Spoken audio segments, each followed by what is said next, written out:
Fala galera, conforme o prometido, estou voltando com o Cadu Entrevista aqui no Caducando. Para quem não me conhece, eu sou o Cadu Lopes e a partir de agora eu faço uma entrevista bem bacana aí, um podcast aqui um pouquinho diferente do que você está acostumado a ver aí no YouTube ou na Twitch. Hoje eu vou entrevistar um grande amigo meu, como sempre, entrevisto grandes amigos e personalidades e eu não podia deixar de lado esse cara que tá aqui do meu lado, que é Assir Piragibe. Ele é ilustrador, desenhista, há mais de 11 anos trabalhando profissionalmente aí, inclusive trabalhando hoje em grandes jornais de grande tiragem no país, que é o Jornal Super e o Tempo.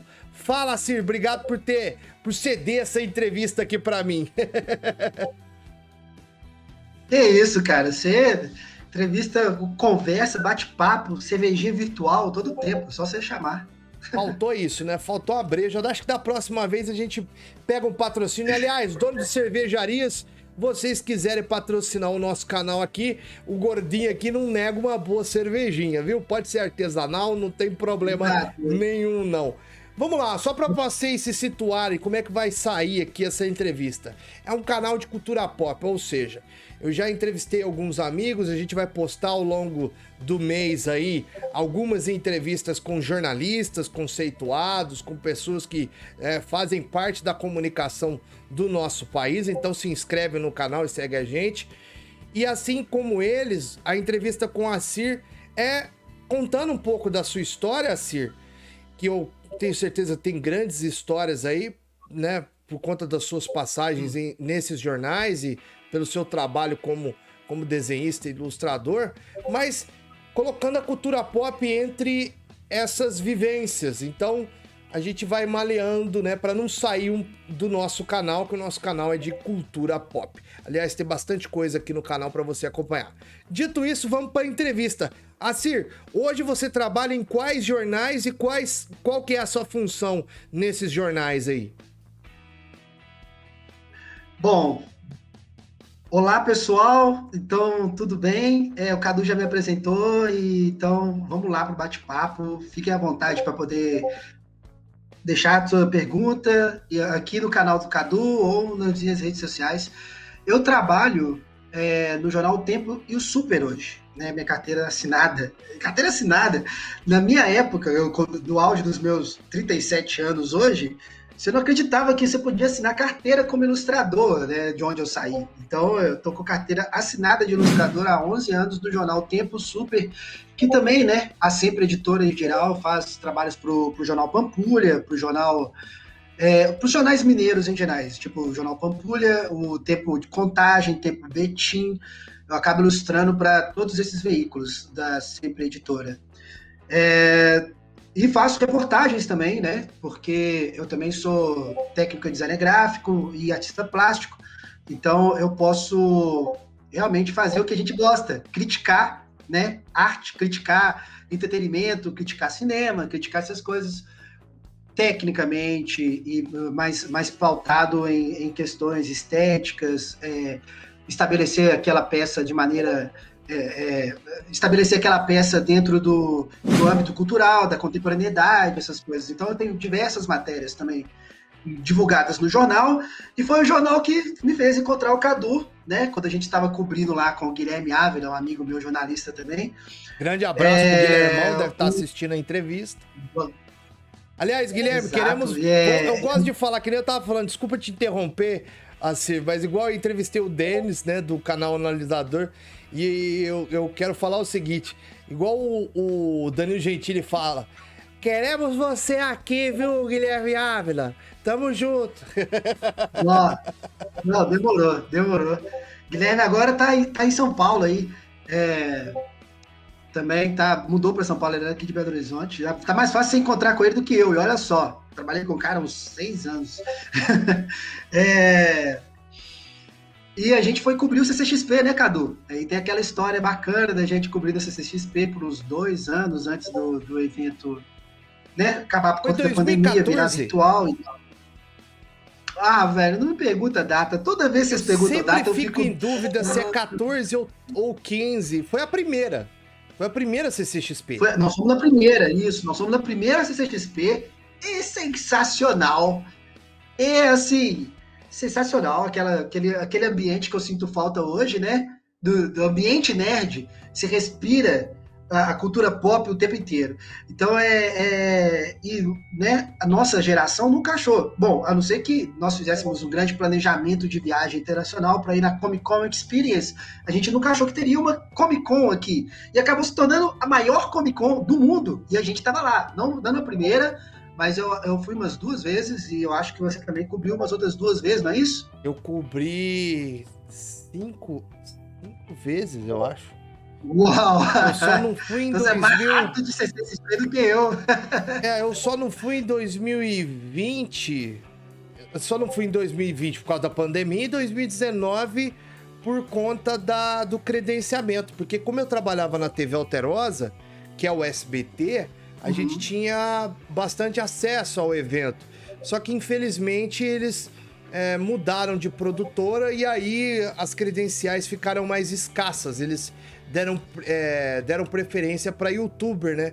Quando eu pedi o credenciamento, só rapidamente, quando eu pedi o credenciamento, eles falaram que o SBT ia cobrir para todas as praças lá de São Paulo, o que me deixou muito triste, porque eu gastei dinheiro para fazer essa matéria, não tive um retorno de R$1, e mesmo assim eles não vinham desse jeito, porque nem precisa ver desse jeito também. Mas, sem chorar pelo leite derramado, assim, foi lá, a primeira lembrança que eu tenho de você, eu tenho duas, que é na fila, a gente sofrendo pra entrar, não sabia se ia pra um lado, se ia pro outro. Inclusive, no meio dessa fila tinha alguns youtubers, hoje tem a galerinha que era do Rapadura com Cinema, tinha o Ricardo, acho que é Ricardo Rente, tinha uma galerinha ali boa que hoje faz bastante sucesso, né? Naquela época eu já tava fazendo. E eu lembro de você na fila e eu lembro de você. E aí eu virei e falei assim, cara, aqui é o meu lugar. Quando a gente começou a trocar ideia sobre quem venceria, Hulk versus Superman, sentado na poltrona esperando os painéis.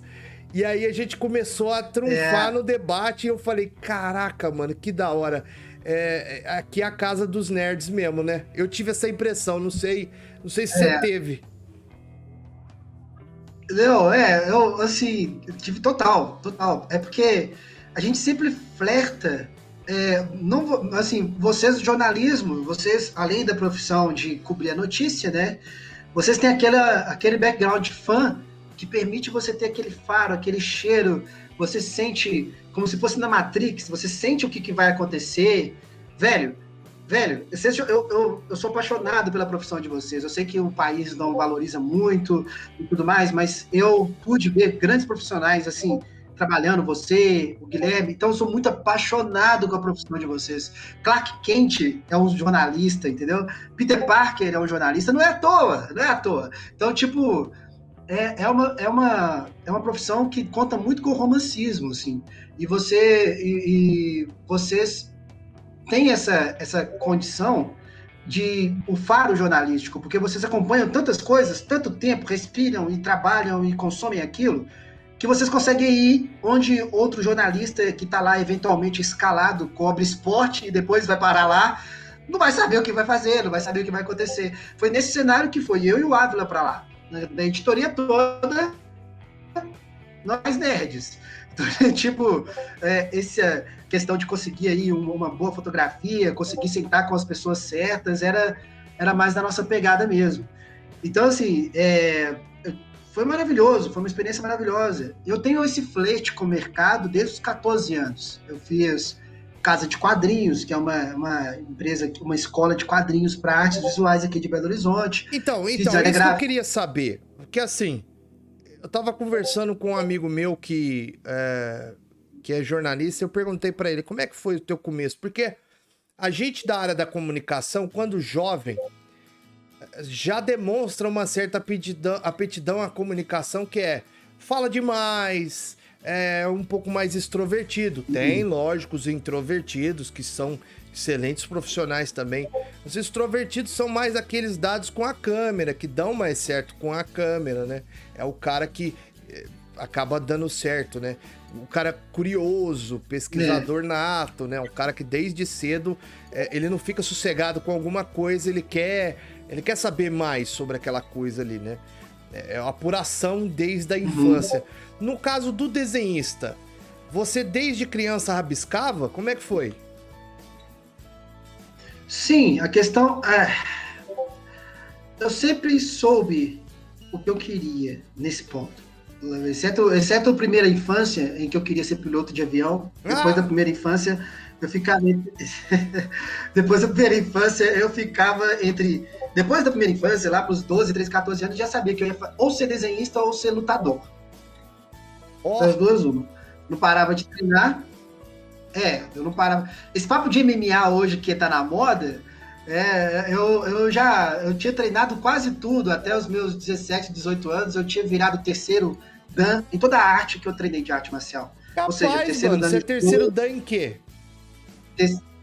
Judô, taekwondo, capoeira, jiu-jitsu eu sou segundo. Krav Maga eu ainda sou segundo também. Sério, mano? Esse lado teu eu não sabia, não. Eu sei que você gosta de artes marciais pra caceta. Tanto que na última live que nós trocamos ideia, nós falamos sobre Bruce Lee, falamos sobre Punho de Ferro. Mas eu não sabia que você curtia tanto artes marciais a esse ponto. Sim, eu tô sem praticar por conta da pandemia. Eu tava no Krav Maga e no Muay Thai agora. Que nenhuma das artes que eu treinei de arte marcial te ensina a absorver porrada.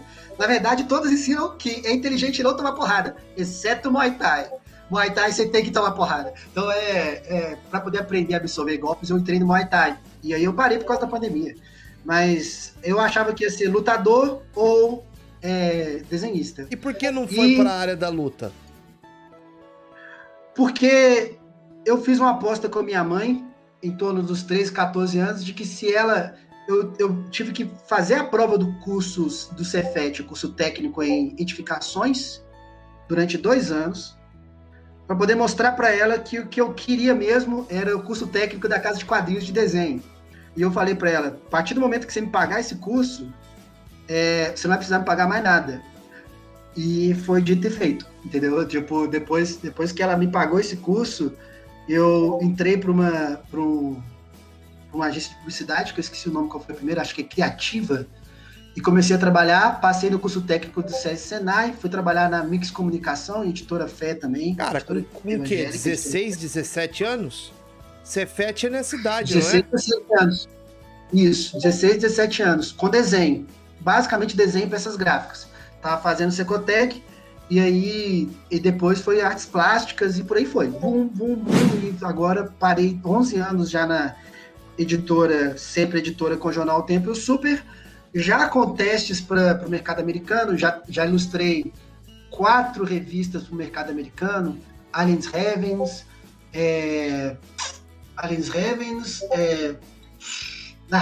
enfim, um de fantasia aí com o Elfo Negro, outro que é para maiores, então tipo, e também... E muitos cards. Eu fiz umas 4 levas de sketch card para DC, basicamente. Tá, nós vamos chegar lá. Nós vamos chegar lá porque eu quero chegar na parte onde que você realizou um sonho teu e de tabela nosso também, porque a gente, lógico que ficou felicíssimos pela sua conquista, porque amigo é assim, amigo fica feliz pelo alcance do sucesso do outro, né, do amigo. Com certeza. Mas antes disso, eu quero saber o seguinte, porque assim, a galera que tá assistindo e vira e fala assim, ah, beleza, ele desenha. Mas como é que funciona? Por exemplo, você tem um teu chefe lá, cara que... Quem que é o teu chefe direto? Quem que te passa a demanda? O cara chega pro você e fala assim, ó, eu preciso de um desenho pra ilustrar... Você tá me perguntando como funciona arte gráfica e infografia de jornal. É completamente diferente de ilustração editorial e é completamente diferente da rotina de um quadrinista. Posso falar das três? Eu quero saber do teu trabalho na Super e no Tempo. Por exemplo, na redação, chega um cara com a demanda lá... Eu tenho 4 horas. Eu tenho 4 horas para fazer aquilo que você vê no meu portfólio. Eu tenho um Caraca! certo orgulho disso, porque eu não acho ninguém que faz o que eu faço em 4 horas no mercado internacional. Desculpa, mas pode ter. Mas 4 horas é difícil demais. Você pega a pauta quando você entra, passa o cartão. E aí você conversa com os editores qual que é a linha editorial da matéria. E aí você vem com os esboços e com alguns layouts para a equipe de arte, ainda não para o editor. Normalmente o editor já vai receber o produto final mesmo, que a gente discute muito entre a gente. Mas de vez em quando tinha redação física, ele passava lá, dava uma olhada, falava vários editores, tá? Economia, esporte, super, passava lá e falava, não, é isso mesmo. Pô, não, eu queria isso, não, eu queria aquilo, beleza. E senta pro raio, 4 horas desenhando, entendeu? O trabalho foi evoluindo ao longo dos anos, porque eu comecei a aplicar técnicas de arte conceitual, concept art, photobashing, manipulação de imagem nas ilustrações para o jornal. Porque era uma coisa que eu acho que um artista eu vi fazer, que é o Quinho, do estado de Minas, se não me engano.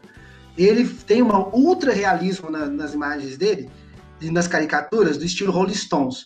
Então eu comecei a usar essa técnica no jornal, que resultou nessa estética nossa, muito hardcore. Eu trabalho junto com o Elvio Velar, que é uma Disney ambulante. O cara é uma Disney ambulante. O cara vai receber teu roteiro e vai transformar numa animação de altíssima qualidade. Sozinho. Eu também não conheço muita gente assim. Então, verdade, mas eu conheço... É a pauta de hoje. Eu vi algumas imagens, por exemplo, que a gente exibiu agora há pouco aqui. Você não tá conseguindo ver, mas tá sendo exibido enquanto a gente conversa. Tá. Você tem ali do Galo lá, eu não sei se é o técnico, é algum diretor que tá colocando a mão no emblema do Galo e pintando de ouro. Até chegar naquilo lá, você teve que passar por algumas etapas, correto? Sim. Mas tipo assim, o cara vira e fala, é o repórter que chega e fala assim, cara, eu preciso de um desenho mais ou menos que traga essa essência de Midas, entendeu? Exatamente, o cara, olha só, Cadu, o cara chega mais ou menos como você chegou, mas como é uma redação de jornal e como o jornalista tem uma experiência mais textual e não visual da coisa, ele chega com a gente com as ideias mais absurdas. E a gente tem que fazer ficar esteticamente interessante. Essa imagem, entendeu? Se você pega o texto do jornalista, ou o briefing deles, e leva para uma agência de publicidade, os caras vão ter muito problema, entendeu? Então, tipo assim, o cara vira, eu quero como a final do Galo, teve uma época, uma capa famosa que a gente fez, não tá no meu portfólio, não, mas é uma que deu muito trabalho. Você é de Varginha, não é isso? Não, sou de Casa Branca, mas morei em Varginha durante muitos anos, né? Entendi. Eu acho que no Campeonato Mineiro tem um time de lá. Enfim. É o Boa Esporte Clube. Pois é. Teve uma final aí com o Galo, e não era o Boa, não. Era um que era um sabiá, o mascote era um sabiá, eu não sei. Caldense. A final era em Varginha. Caldense. A final de 2017, eu acho. 2017. Pois é. Final do Campeonato Mineiro. Aliás, meteram a mão ali, o Jô fez um gol ali que deveria ter sido anulado. Aliás, esse juiz tinha que ser expulso da arbitragem por ter cometido um erro tão grotesco de tirar o título de um time do interior que fez um campeonato impecável. E olha que eu sou torcedor da Caldense, sou primeiro São Paulino, mas eu gosto da Caldense por causa da torcida. A torcida é muito bacana e o time mesmo, a própria diretoria sempre me tratou muito bem. Faço aqui então meus elogios à diretoria. Mas esse ano, cara, foi um Olha o briefing que chegou pra mim, Cadu. Olha o briefing que chegou pra mim. Nós queremos o Galo e o Sabiá periquito, indo pra cima da taça, com uma taça sendo abduzida por um disco voador, porque é o local onde teve o ET de Varginha. A final do Campeonato Mineiro foi lá. E a gente teve que fazer. Só que a gente fez ficar legal. Eu tenho essa linguagem de super-hero, né? Dessa linguagem de super-heróis. Eu vou colocar no meu portfólio só porque você citou. mas eu vou ter que achar. O Galo pulando, tipo Super-Homem para o alto e avante, e o mascote do Sabiá também tentando alcançar a taça antes de ser abduzida pelos alienígenas. As ideias são muito... e a gente tem que fazer ficar legal, você tá ligado? E esse que é o desafio do jornal. A gente tem que fazer ficar legal em 4 horas, porque o deadline é 9 da noite. Então, eu pego 5, às vezes 3. Então, esse é o desafio do jornal. A gente pega os briefings mais malucos. Por exemplo, o jogador Jô. O Jô tá retornando de carreira. Nós queremos ele tipo Rock Balboa. Entendi. Primeiro porque o Rock Balboa é italiano. Italian Stalin. E o Jô é negão. Então aí, tipo, né, eu fiz. E ficou legal. Né? Tipo, deu pra poder entender. Assim, a gente coloca aquela linguagem caricata e tudo mais. A gente faz funcionar. Um abraço pra editoria de arte, pro Denver, pro Elvio, para Rose, para Tuti, porque vocês são, assim, a gente consegue fazer umas coisas funcionar lá que normalmente não funcionaria. Essa do Midas, o Menini veio como salvador do Galo, né? E tem a concepção, parte da imprensa mineira tem a concepção de que o Galo não presta antes dele, que ele vai chegar e vai fazer o Galo se tornar algo grande, mas o Galo já ganhou muitas coisas, Libertadores, é o primeiro campeão brasileiro, mas enfim, era o que eles queriam. Sim. Então, eu fiz essa ilustração dele, transformando o escudo do Galo em algo dourado, porque o projeto do Menini é fazer o Galo configurar entre os grandes times assim, internacionais, no sentido de ganhar mundial, essas coisas. Agora está com um estádio novo para poder chegar. E aí eu fiz essa ilustração que você pediu, mas nesse caso...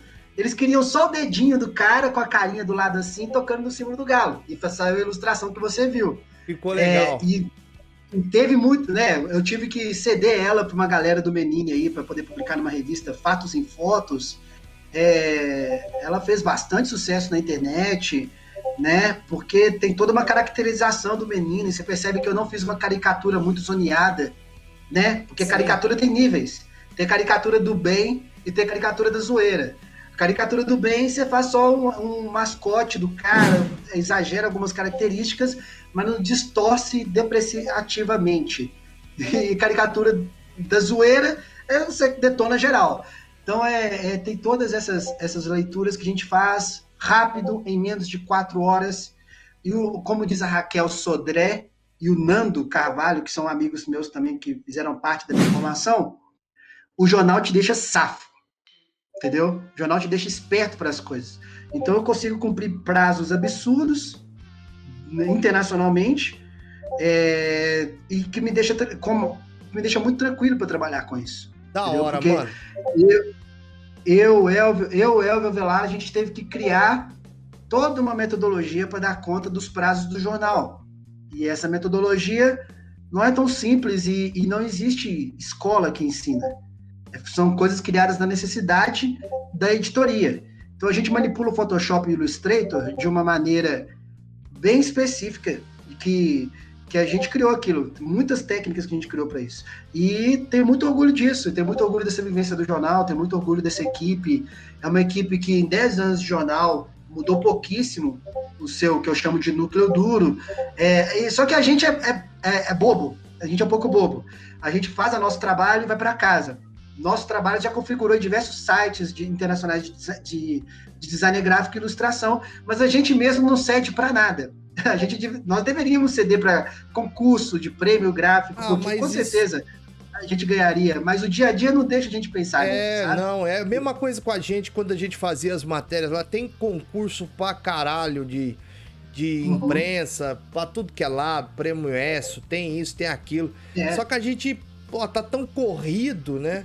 É tão corrida a nossa vida que a gente não para e vira e fala assim, essa daqui eu acho que eu vou mandar, né? Eu mesmo já tive algumas matérias que configuraram nisso, mas passa-se o prazo de inscrição, acabou, velho, não tem mais o que fazer.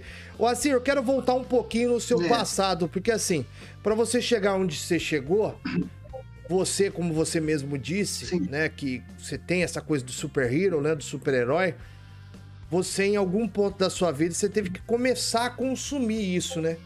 E quando foi que você realmente começou? Porque assim, que nem eu conversei com um amigo meu, que não é nerd. Ele falou, velho, quando eu era criança eu assistia desenho de japonês, eu assistia isso, eu fazia aquilo.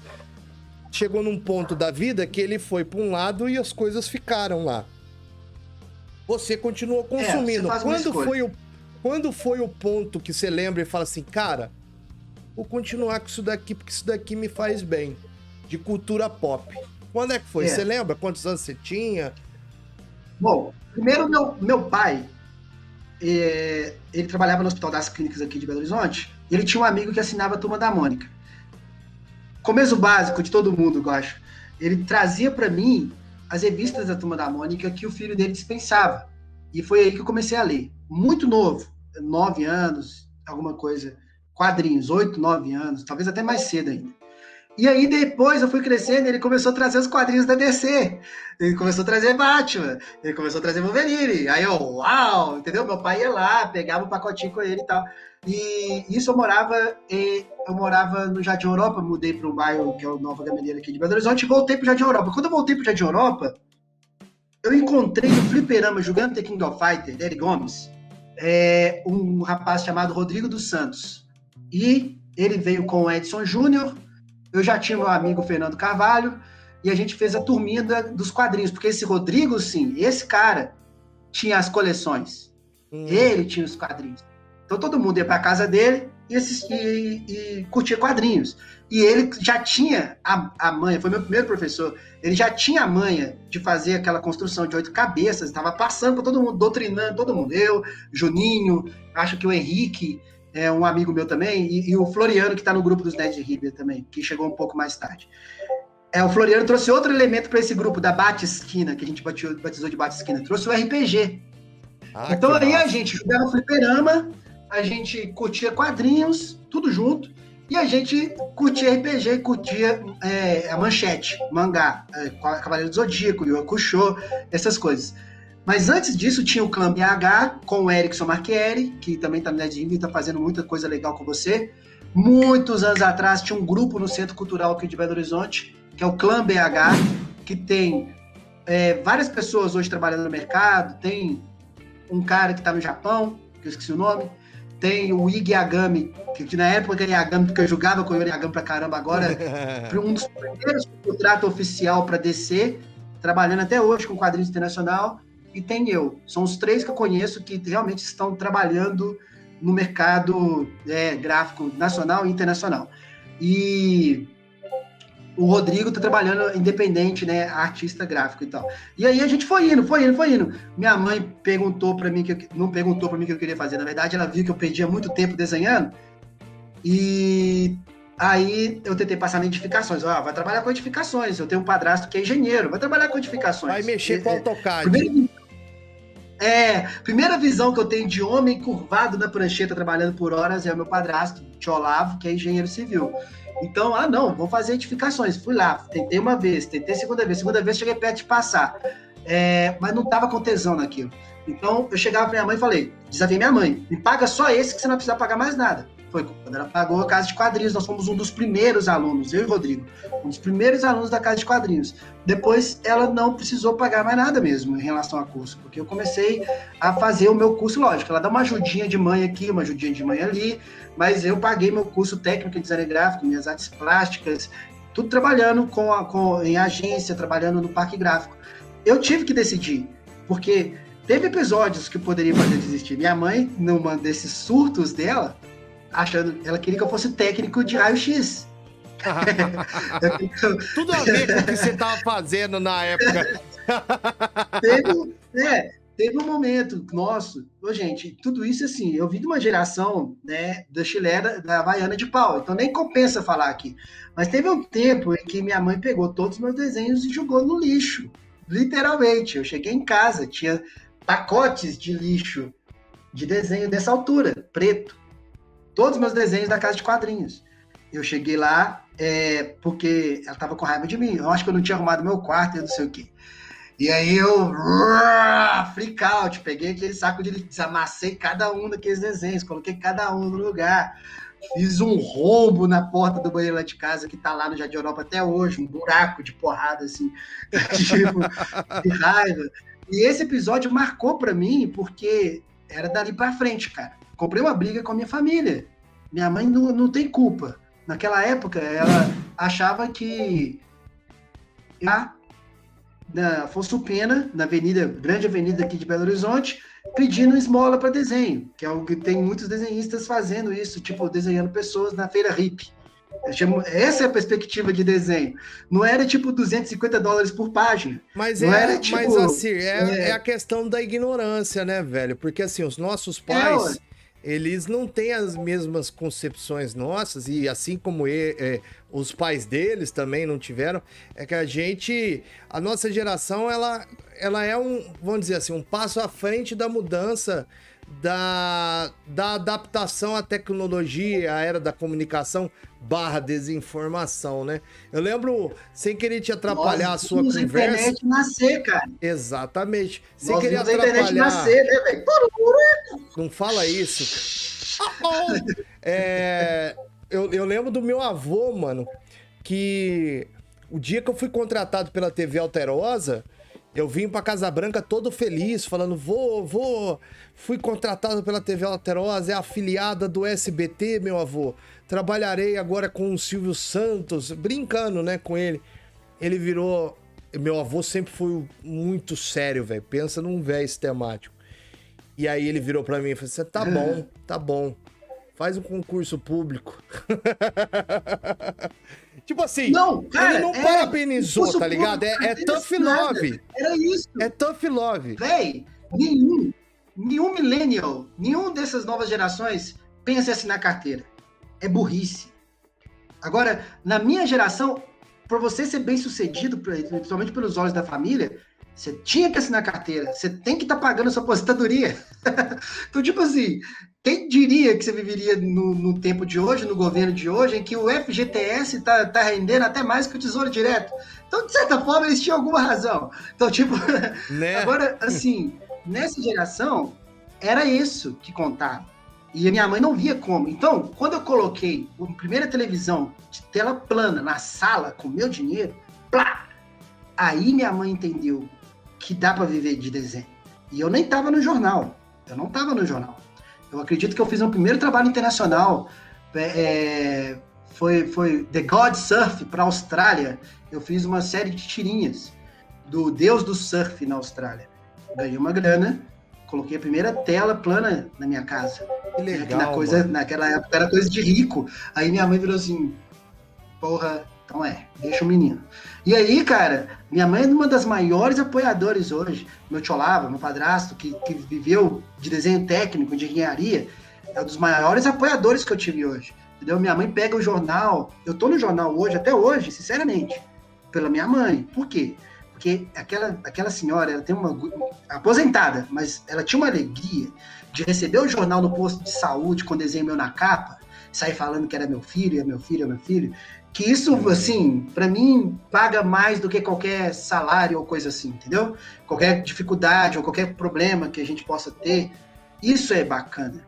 E hoje a minha filha vê no jornal, pra ela não é novidade, porque pra ela é normal ver desenho meu no jornal. Ela cresceu vendo, né?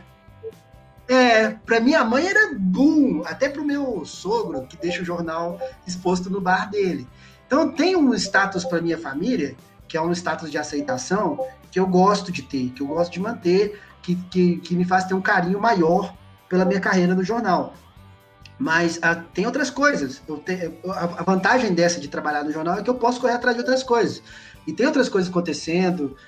Eu trabalhei para poder conseguir escrever meus primeiros roteiros, conseguimos fazer outras coisas, mas é isso, cara. Tipo, isso que eu queria você tem que tomar uma decisão. Agora. Voltando à sua pergunta, você tem que tomar uma decisão, você tem que tomar uma postura. Não tem nada que você queira fazer na vida que não vai dar certo se você não se empenhar naquilo. Eu conheço pessoas que quis ganhar a vida com balé. E quando eu conheci essa pessoa, inclusive, você nunca achava que ela ia conseguir ganhar a vida no balé. Hoje ela está no Canadá dançando balé. Eu tô falando de homem. Então, tipo assim, eu conheci ele quando entrei nas artes plásticas. Antes de eu terminar o curso, ele já tinha sumido das artes plásticas. Foi dançar balé no Canadá. Então, tudo que você quer fazer na vida, você pode fazer. É só você realmente se empenhar. Quando você colocar sua mente olha só que loucura. Quando a gente estava naquele grupo de quadrinhos da Bate-Esquina, Parece que a realidade, você fala que você moldou a realidade. Não, a sua percepção modificou. Eu não sabia que tinha o Chris Seixas com a Casa de Quadrinhos. Eu não sabia que tinha uma Feira Internacional de Quadrinhos em Belo Horizonte, do fundo de onde eu morava, na É favela. a terceira Eu não maior, não é? sabia. A feira de quadrinho é a Cara, terceira Jim maior feira Lee de veio quadrinho. aqui, cara. Jim Lee veio aqui em Belo Horizonte. E eu não sabia. Então, quando você começa a modificar sua percepção para as coisas que você quer, você começa a entender o que funciona daquele campo no seu território, na sua. E isso é uma alavanca para o mercado internacional. Entendeu? Cristiano Seixas, Rodney Bukemi. Inclusive, eu vou te conseguir uma entrevista com o Rodney Bukemi. Por favor. Fica aqui a promessa. Cristiano Seixas, Chris Bolson, Eduardo Pansica. Inclusive, Eduardo Pansica, que é um cara que tá em altas... Tá viajando na editoria. É um dos melhores artistas que a DC tem como employee, empregado e tudo mais, daqui de Belo Horizonte. Todos esses caras capinaram, pavimentaram o que existe hoje de mercado internacional de quadrinhos. Então, quem que tá na DC e quem que tá na Marvel aí, que é de Belo Horizonte? Tem bastante trabalhando lá, não tem? Olha só, eu sei que o Ig e o Pansica estão trabalhando hoje. A gente já chegou a ter 10 artistas trabalhando hoje para quadrinhos para DC, entendeu? O Rodney tá trabalhando pro mercado internacional, mas não é para DC. O Bolson desenhou um último Star Wars, um dos últimos Star Wars, desenhou acho que o Darth Vader. Eu não sei ao certo, mas o Bolson trabalhou para Disney praticamente, né? Acho que as revistas do Star Wars agora tá na Disney. E o Ig fez um trabalho autoral pro mercado europeu. Eu acho que ele deve estar ele deve estar trabalhando com alguma coisa agora. A feira que tem em Belo Horizonte é a Feira Internacional de Quadrinhos? Teve a Feira Internacional de Quadrinhos, que é outra coisa, né? Tipo, trouxe todo mundo para cá e que ninguém pode falar que não é verdade, porque o CCXP nasceu da Feira Internacional de Quadrinhos, do mercado regional de eventos como um todo, mas principalmente da Feira Internacional de Quadrinhos. Porque a Feira Internacional de Quadrinhos é que tinha expressão o suficiente para trazer vários artistas, poxa, nem sei quantos, vários artistas internacionais para cá. Fábio Moon, Gabriel Bá, mas eles são de São Paulo. Mas estou falando de Chris Claremont, Jim Lee, acho que deve ter tido o Todd McFarlane, eu não sei. Teve vários artistas internacionais aqui antes do CCXP. Então, o formato veio de Belo Horizonte do CCXP. Várias pessoas que organizaram o FIC trabalharam na organização do primeiro CCXP. Então, assim, o Ivan, inclusive, que é o cara dos artistas, o cara dos originais, que ajudava a organizar as exposições aqui, trabalhou nesse CCXP, ajudou e ajuda a organizar a CCXP. Então, nasceu aqui, em BH, a CCXP. Falando em CCXP... Essa Feira Internacional acho que teve 6 edições. E agora corre risco de ser extinta com a pandemia. O que é triste pra caramba, né? Mas, assim, eu acredito que, de alguma forma, ela vai continuar existindo quando isso voltar ao normal. Eu espero que sim. Se Deus quiser. Falando em CCXP, mano, pra gente encerrar, eu queria saber como é que foi a tua experiência. E aqui eu vou exibir a imagem, ó. Ah, não, a gente tem mais um outro assunto que eu queria comentar antes da gente encerrar. Esse daqui vai ser o penúltimo, então, viu, galera? Eu quero que você fale sobre sua experiência em trabalhar e em participar do Artists Alley, mano. Porque, como eu falei, foi uma das coisas mais legais. Infelizmente, essa merda dessa pandemia, ela prejudicou a sua experiência, que foi virtual, né? Mas não deixa de ser um negócio pra você colocar no teu portfólio, né, irmão? Como é que foi? Tá no Artists Alley? Eu não consegui o Artists Alley nas primeiras vezes, assim, mas eu não tentei também, na verdade. Porque no começo eu era ignorante o suficiente para achar que você era convidado. E aí depois que eu percebi que você tem que ceder o material para depois passar por uma curadoria, para depois ser aprovado, eu percebi que seria mais fácil tentar com as credenciais de jornalismo. E no evento. E assim, quando eu vi as pessoas no Artists Alley,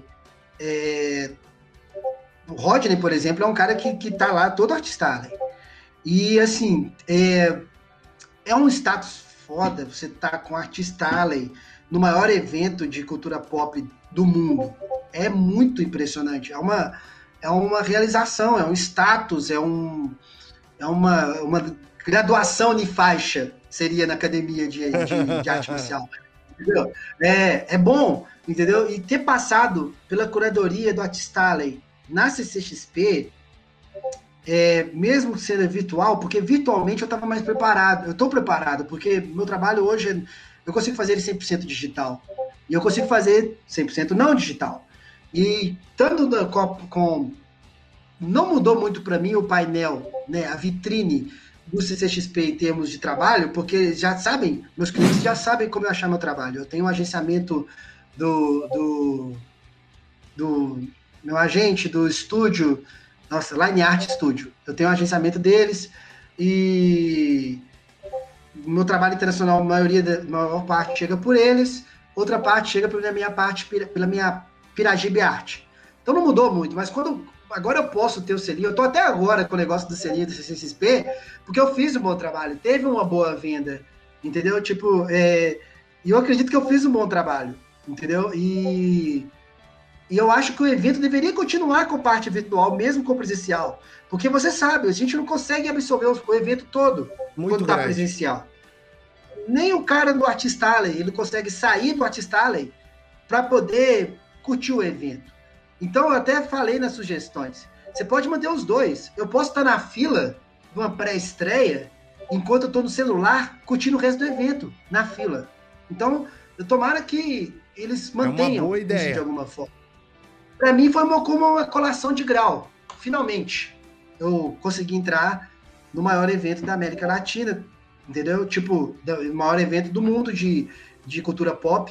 E fiquei muito satisfeito. E nós ficamos muito felizes, cara. Você pode ter certeza disso. Não, vocês com o Nerd de River, com tudo que a gente começou naquela época, entendeu? Tipo, é uma coisa, tipo, um crescendo, puxando o outro, entendeu? Mas foi exatamente no CCXP físico que eu fiz a minha colação de grau pessoal. Porque eu cresci curtindo Jim Lee. E todos os artistas, Adam Kubert, esses caras. Então, no CCXP, eu pude entregar um desenho pro Jim Lee e pude pegar o autógrafo dele e pude falar para mim, beleza, agora não tem mais essa só de fã. Eu não sou fã, entendeu? Eu não sou só fã. Você é colega. Tem que ver colega, exatamente. Eu tenho que ver ele como um igual no trabalho. E aí eu comecei todo um campo mais autoral de trabalho, entendeu? É lógico, tipo, assim, deixando em suas proporções, né? A gente tem que considerar isso. Mas você hoje... É um dos grandes nomes, e eu falo isso porque, assim, eu acompanho um pouco dos quadrinistas brasileiros.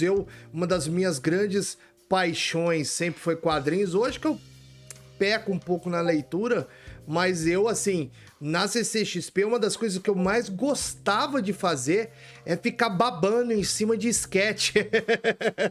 Passando mesa por mesa. Os caras ficavam... Eu lembro meu irmão, cara. Meu irmão foi uma CCXP só comigo. Nós vamos mudar isso quando voltar. Eu até falei pra ele, quando voltar, nós vamos pra curtir, nós não vamos pra trabalhar. Que foi que ele virava e falou assim, ó, vamos andar, velho. Você vai ficar olhando aí quadrinho? Foi meu irmão... Isso daqui é CCXP, Comic Con. Entendeu? Comic Con Experience. Você tem que fazer um planejamento e você tem que chegar, botar o pé lá, decidido no que você vai fazer e ficar focado naquilo o dia inteiro, pra você conseguir fazer. Aliás, ó, vou fazer uma coisa aqui com você, hein? Vamos fazer um negócio. Na próxima CCXP, a gente vai juntos, pelo menos um dia... Nós vamos ficar o dia inteiro gravando com os artistas. O que você acha? Demorou, véio. Vamos ver se a gente consegue, né? Esses caras, que eu tô falando, eles chegam lá e tem a agenda deles todas prontas. Consegue, uma das coisas que eu falei pra mim... Não precisa... Assim, uma das coisas que eu falei pra mim mesmo foi isso, Cadu. Eu pensei pra mim, eu mentalizei aqui, eu vou pra CCXP, mas eu vou pra CCXP com trabalho autoral. Ou eu vou ser convidado, alguma coisa, eu não sei. Mas eu não queria ir de novo como jornalista. E aí veio o Artistalley. Aí veio esse Artistalley. Eu falei, pô, bacana. Então, de uma certa forma, eu tô no evento como artista. Meu lance pessoal com isso já fez. E agora, para esse 2022, 2021, na verdade, eu já quero voltar com trabalho autoral, com lançamento, mais próximo do que o meu amigo Chris Seixas fez com os quadrinhos dele do roteiro original do Alien. Ele adaptou o roteiro original do Alien, quadrinhos com o Guilherme Balbi, e foi um dos quadrinhos mais, assim, bem pontuados, bem ranqueados e lidos de 2020. Recomendo aqui a leitura. E ele teve esse trabalho no evento, e eu pretendo chegar com o meu trabalho autoral, porque justamente não adianta você passar um desenho pro Jim Lee e deixar por isso mesmo. Não, você tem que começar Pegou o zap? Você tem que começar Pegou o zap do Jim Lee ou não? Você tá doido? O cara era desenhista quando eu cresci, agora o cara tá em CEO da DC. Eu não consigo mais isso, não. Acho que nem o CCXP vai conseguir fácil trazer ele mais aqui. É muito difícil. Ele vai ficar para poder promover alguma coisa da DC. Ele tá numa liga que eu pretendo chegar depois, talvez na idade dele, com 50 anos. Mas, enfim, eu não quero... Eu pretendo ter menos trabalho com... O que acontece, Cadu? Sendo sincero com você. Eu cresci aprendendo a desenhar, achando que era o desenhista que mandava em tudo. E não é. Na verdade, é o roteirista que manda o desenhista desenhar. Entendeu? E muitas vezes, ai do desenhista não desenhar algo próximo da cabeça do roteirista. Então, eu já estou pensando mais no padrão Frank Miller, Fábio Moon, Gabriel Bá de trabalho, em que você escreve autoral. E desenha. Mais 100% autoral. Às vezes que você só escreve. Na verdade, eu aprendi na prática, da pior maneira, por que a indústria toda funciona para escritor. A indústria funciona para escritor porque é muito mais rápido você produzir um roteiro do que você produzir uma revista em quadrinhos desenhada. Entendeu? Então, tipo, até para a indústria, para aprovação, para edital, aqui no Brasil, para edital, para o mercado internacional, para o pitching, tudo você faz primeiro na escrita. Porque a escrita chega primeiro. Entendeu? Você virou 2 noites, você tem o pitching, o roteiro. Eu participei de outras... Eu produzi outros 2 roteiros e participei de um pitching pro Black Saint semana retrasada. Traduz o que é pitching para quem não sabe. Pitching é quando você vai pegar um produtor, uma produtora e falar em linhas gerais, bem rápido, você tem pouco tempo. A Max Audiovisual, que é um evento maravilhoso, internacional, eu acredito que seja internacional, tem 30 minutos. Nós tivemos 4 laudas, 5 laudas, você faz um geralzão do que é a sua história, dentro da estrutura certa, obviamente, o pitch tem sua estrutura certa, para explicar para a pessoa qual é a sua história, entendeu? E tentar trazer eles a bordo e convencer eles de que o seu produto tem apelo para poder ter o financiamento deles. E aí vem o segundo momento, que é a apresentação do produto, né? Que é o argumento literário, que é a bíblia do projeto, e aí você vai aí tentar bater e conseguir aqueles milhões da Netflix. E com o mercado da internet, do jeito que tá muito mais fácil para a pessoa poder abordar esse tipo de gente, entendeu? Sim. Então, tipo, eu demorei 14 anos para descobrir que eu precisava aprender a escrever estrutura de roteiro, argumento, essas coisas, e fazer um pitch decente, etc. E agora eu tenho um lado visual. Já fica a dica pra molecada aí, né? Quem tiver aí, ó, fica a dica, exatamente. Você não precisa ter o dom do desenho para ter tua história no Netflix, não. Você precisa estudar, sim, como tudo na vida. Estudar roteiro, ler bons livros de roteiro, Save the Cat, Steve McKee, Sid Field, ler bons livros de roteiro, entendeu? Só que eu sou apaixonado por artes visuais. E normalmente, quando eu consigo fazer o meu trabalho do jeito certo, eu já consigo entregar para o produtor um visual de onde o produto se encaixa, o que é muito importante para os produtores. Se você não bater só naquele monte de texto, não bater com o que eles querem, às vezes uma montagem, uma arte conceitual mostra para eles onde você quer chegar. E aí aí eles ficam, entendi o que você quer, interessante e tal. Então eu tô mais nessa área agora. O D'Artagnan é isso? O D'Artagnan foi assim? Foi um trabalho e a gente chega ao final da nossa entrevista eu perguntando sobre esse projeto que eu tô achando muito gostoso de ver os desenhos que aos poucos você tá divulgando. Isso me deixa muito puto com você, inclusive, porque você tá igual o WandaVision, que tá aos pouquinhos divulgando o trabalho e eu quero ver a obra toda, viu? O que é o D'Artagnan? Pois é, você vai ver a obra toda com certeza, porque nós conseguimos aí um patrocínio estadual aqui agora para poder terminar. Então eu posso literalmente parar e desenhar sem preocupar com os boletos, que é o maior problema do artista hoje, né? Tipo, você não pode fazer o que você quer se você não encontrar formas de para isso, para que você consiga manter o pagamento dos seus boletos enquanto você está fazendo e vivendo o que você gosta. Então, nós conseguimos aí aprovar ele no edital, e agora ele vai sair nos próximos 3 meses, o primeiro capítulo, né, o primeiro arco de D'Artagnan, que, fazendo um pitching para você agora, D'Artagnan, ele é um negro do século XVI, escravo fugido, que tenta alcançar o seu lugar ao sol, como soldado francês, o que acaba sendo, né, se tornar um mosqueteiro do rei, que para eles, naquela época, era o que o fuzil poderia ter de melhor. Mas ele encontra na pele dele uma das maiores dificuldades. Pitching, pronto. Caraca, e aí, como, mano, que história louca. Faz parte do consciente coletivo o nome D'Artagnan, você já associa ele ao Leonardo DiCaprio, ao Zac Efron, etc. Não, meu D'Artagnan é negro. Fazendo uma homenagem ao Alexandre Dumas, que é negro. Sim. Inclusive, na nossa tese gráfica e na nossa Bíblia do projeto, mostra isso. Que o Alexandre Dumas, na primeira capa dos Três Mosqueteiros, se retratou como D'Artagnan. Aí você, what? E você, tipo assim, o D'Artagnan é escrito, baseado por Alexandre Dumas, nas histórias do pai dele, que era um soldado francês. Aí você, what? Então, tipo assim, faz muito mais sentido você fazer um D'Artagnan negro hoje. E a Netflix vai fazer outras 2 filmes, vão fazer 2 filmes do D'Artagnan. Eu espero que eles não façam ele negro, porque agora eu já tô fazendo o primeiro. Daqui a 3 meses vocês vão ver. Entendeu? Eu espero que eles não tenham dado essa sacada, porque senão nós vamos ter algum problema aí. Mas enfim, sai daqui a 3 meses, graças a Deus. Temos os projetos de animação com a Consulado Studios aí de São Paulo, graças a Deus. E é isso aí, nós vamos tocar esse projeto aí até as últimas consequências, no sentido de ver, talvez, ele se materializar. Talvez não, na verdade, já saímos da pré-produção. Estamos na parte do busca de verba. Você e quem mais? Eu, a Consulado Studios, Elvio Avelar, meu grande amigo, que está comigo no projeto estadual, Guilherme Ávila, que é o escritor também do projeto.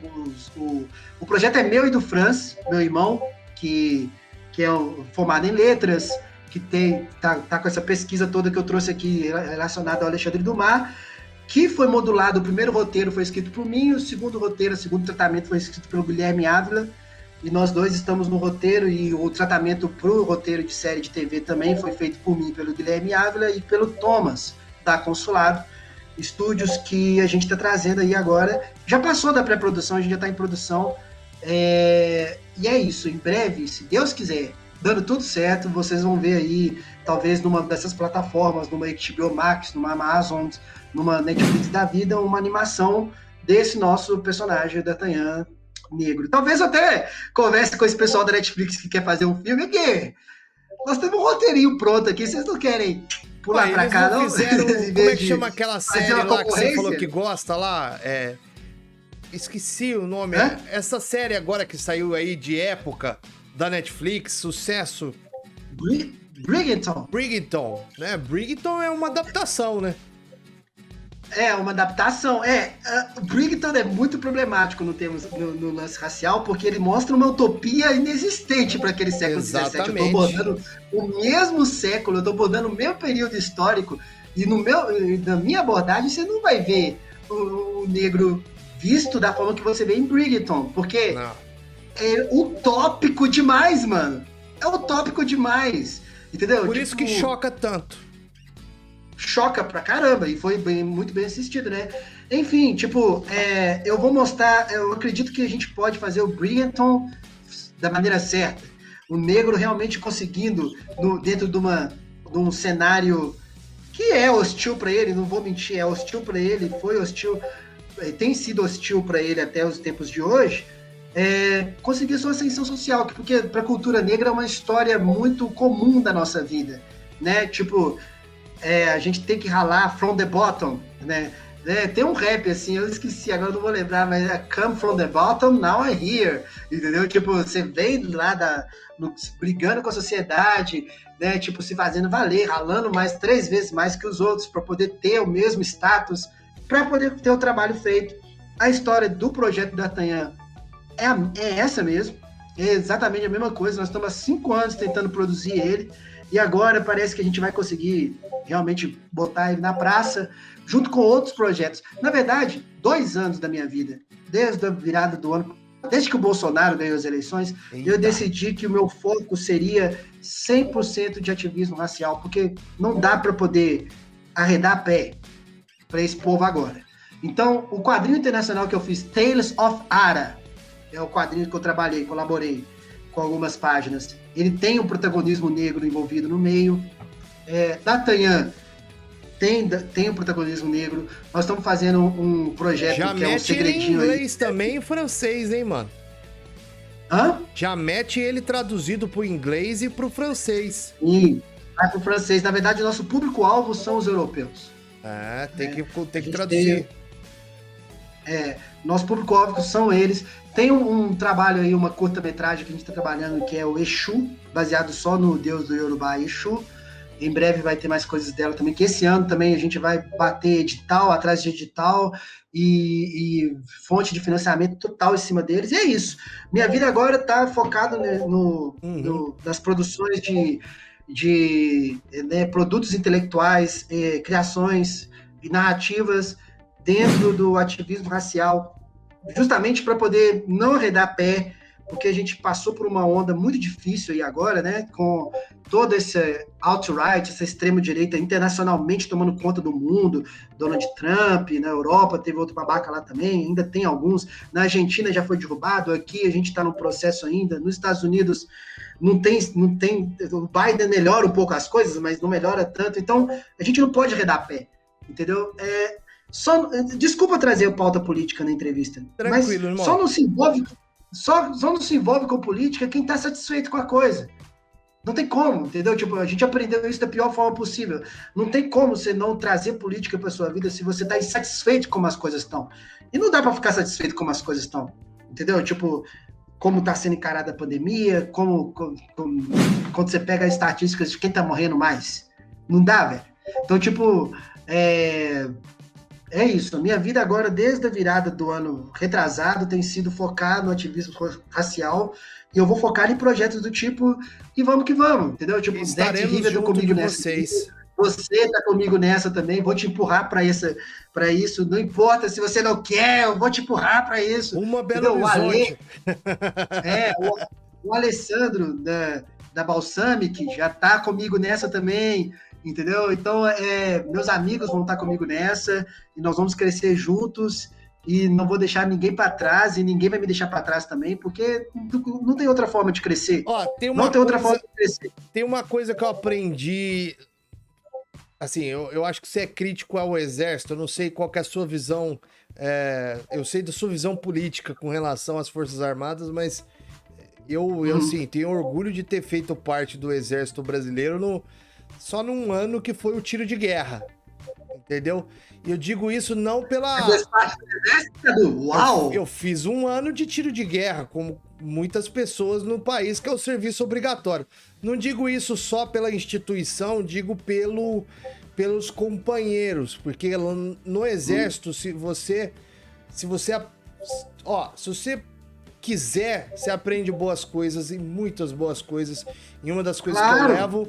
Claro. Uma das coisas que eu levo é o seguinte: o companheiro caído no chão, ou o companheiro do teu lado, vai até a hora que você morrer, entendeu? Você vai com ele até a hora que você morrer. E você nunca vai desistir dele.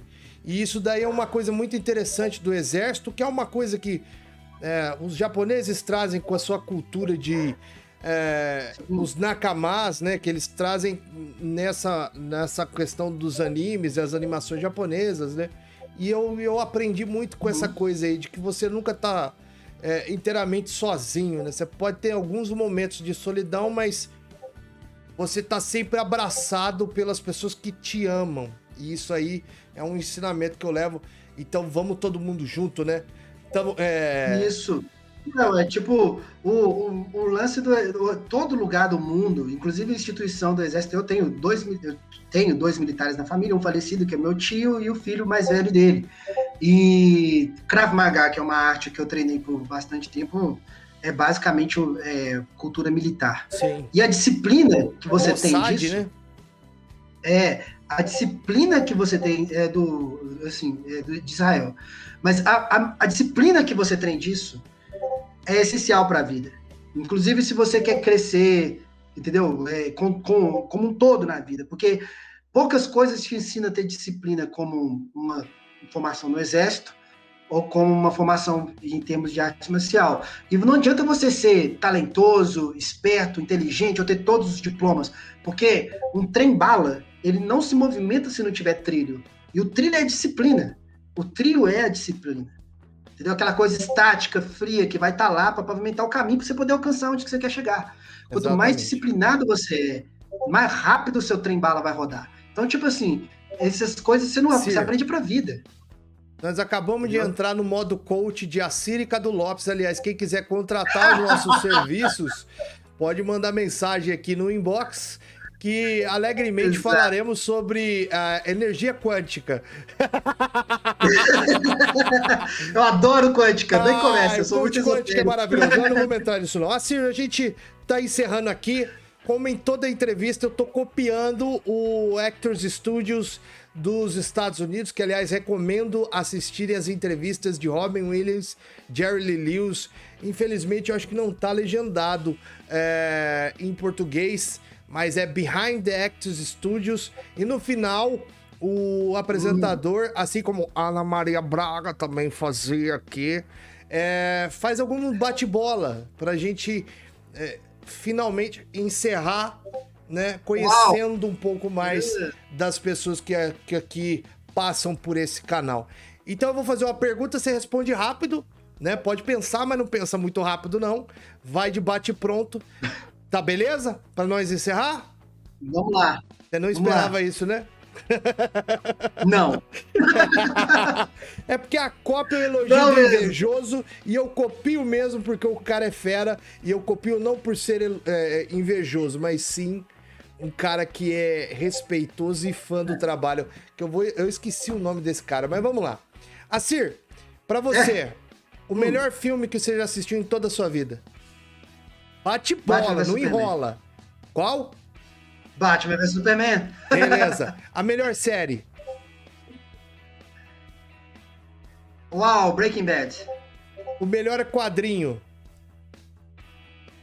Uau, All Star Superman. A música que você sempre ouve? Não importa qual estilo, qual horário, qual momento, você sempre tá ouvindo essa música. Rock and Roll Most Def. Rock and Roll Most Def. Bacana. E pra gente encerrar, você é atleticano, não preciso nem falar qual que é o time do coração, que tá todas as lives você tá aí praticamente, ou é a camisa da DC ou do Atlético Mineiro, então assim... Exato. E pra gente encerrar, como eu sei que você é cristão, acredito eu, que pelas coisas que a gente já conversa, você acredita em Deus? Sim, acredito em Deus. Tá, beleza. Então, assim, pra gente encerrar, o dia que você estiver ao lado do Pai, ao lado de Deus, estiver frente a frente com Ele, aliás, qual que vai ser a primeira coisa que você vai falar pra Ele? Obrigado. Obrigado por tudo. Pela família, pela aventura aqui na Terra física. Obrigado por tudo. Pelas filhas que eu tenho, pelos amigos que eu consegui, pelas vitórias que eu consegui. Desde a mínima vitória até as coisas mais absurdas. Obrigado. Obrigado mesmo. É isso aí, Assir. Obrigado. E obrigado por você, Cadu. Eu que te agradeço, meu irmão, por você ter participado de... Essa é a minha segunda entrevista aqui do Caducando. Eu espero que o Cadu Entrevista pode continuar aí por longa data, porque essas entrevistas eu pude, graças a Deus, conhecer um pouquinho mais de você, que Deus colocou na minha frente e você... Eu tô me emocionando porque eu tô emocionado mesmo. É um dos meus grandes irmãos e faço questão de falar isso.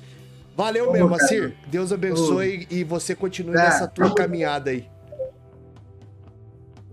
Tamo junto. Você tá comigo na minha jornada sempre, até o fim. Demorou. É isso aí. Junto. E emocionado, a gente termina essa entrevista de hoje. Eu espero que você tenha assistido até o final, porque assim, porra, foi uma experiência muito legal pra mim. Eu acredito pro Assir também, pra vocês que tiveram um pouquinho mais de vivência de outras pessoas, de outras histórias. E eu acho que é essa proposta aqui desse quadro do Quaducando. Valeu mesmo. Até a próxima. Valeu. Tchau. Tchau.